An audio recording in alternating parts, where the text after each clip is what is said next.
Scoring a 10 tonight with us at Color 10. A type of entertainment full of action and drama has come to Springfield tonight. Professional wrestling has invaded town. Mid-States Wrestling is putting on a show at the Relics Event Center, and that's where we find our Jesse Inman. Jesse, so what's the atmosphere there like tonight? Well, Crystal, it has been live, it has been ruckus, it has been a lot of fun here tonight, fun for the whole family. You know, I caught up this week with one of the guys who trains the stars that are showcasing their skills in the ring, but recently, you know, Mid-States Wrestling is based out of Arkansas, but recently they've had to overcome more than just perfecting their craft in the ring.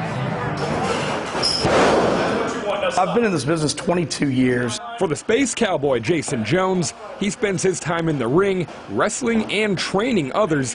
Jones takes great pride in seeing his students take strides as performers. Putting extra hours in here and there. They're putting more time in the gym, not just here. I mean, they want to look great in front of their family and their friends and their local. And, you know, guys have reached out and they've went and got their first pair of wrestling boots. They've went and got their first set of gear and their tights, and they're ready to rock and roll. These guys go through months, even years of training to learn how to protect themselves and their opponents before they get to a show. Mid-States Wrestling puts on shows all over the region, but here in Arkansas, there's a lot more to it than body slamming your opponent.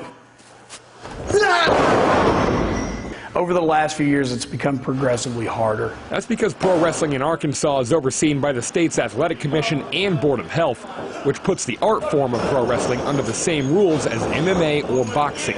We are a form of entertainment. House Bill 1907 has aimed to deregulate it from state control, and Representative Dwight Tosh from Arkansas is co-sponsoring the bill. There were so many requirements on them as far as gate fees and permits and you know, having paramedics at each wrestling event, that the same things they require for combative sports, they were requiring of them. Not that ambulance service is a bad thing. There's times you go into certain communities, you're going to pay $500 for a couple hours for an ambulance just to sit there. If the ambulance leaves due to a car wreck across town, the show is immediately canceled. Obviously, there's always a chance of someone getting hurt, but that's true, I think, in just about any profession, and they're not required to have a paramedic or somebody standing by. 911 can be there within a few moments anyway. With part-time wrestlers forced to pay for their medical tests, giving 30-day notice for show appearances and other fees, it makes it tougher to put on shows. We tried our best not to pass that expense on to